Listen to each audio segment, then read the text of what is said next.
ഇതൊരു വ്യൂസിന് വേണ്ടിയിട്ടുള്ള വീഡിയോ അല്ല കേട്ടോ. ഒരാള് മനഃപൂർവ്വം എന്റെ ശരീരത്തിൽ സ്പർശിക്കുന്ന വളരെ ദുഃഖകരമായിട്ടുള്ള ഒരു വാർത്തയാണ് ഇപ്പോൾ സോഷ്യൽ മീഡിയ നിറയെ വന്നുകൊണ്ടിരിക്കുന്നത്.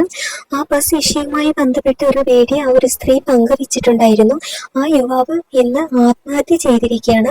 എന്തായാലും വളരെ വിഷമത്തോടു കൂടിയാണ് ഇപ്പോൾ സോഷ്യൽ മീഡിയയിൽ ആ ഒരു വാർത്ത വന്നുകൊണ്ടിരിക്കുന്നത്. നിരവധി യൂട്യൂബേഴ്സാണ് ഇതിനെക്കുറിച്ച് വീഡിയോ ചെയ്തിട്ടുള്ളത്.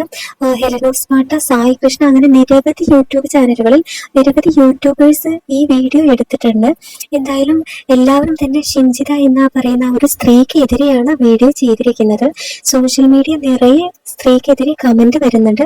ദീപക് നല്ല മനുഷ്യനായിരുന്നു എന്ന് എല്ലാവർക്കും അറിയുന്ന കാര്യമാണ്. ദീപകിന്റെ സുഹൃത്തും ഇപ്പോൾ സോഷ്യൽ മീഡിയയിൽ വീഡിയോ പങ്കുവച്ചിട്ടുണ്ടായിരുന്നു. പല വാർത്തകളിലൊക്കെ ഇത് വരുന്നുണ്ട്. ഷിഞ്ചിത ഇൻസ്റ്റഗ്രാമിൽ പങ്കുവച്ച വീഡിയോക്ക് നിരവധി നെഗറ്റീവ് കമന്റുകൾ വന്നതോടെ ഷിഞ്ചിത ഇൻസ്റ്റഗ്രാമിൽ നിന്നും വീഡിയോ ഡിലീറ്റ് ചെയ്തു എന്നുള്ള വാർത്തകളും വരുന്നുണ്ട്.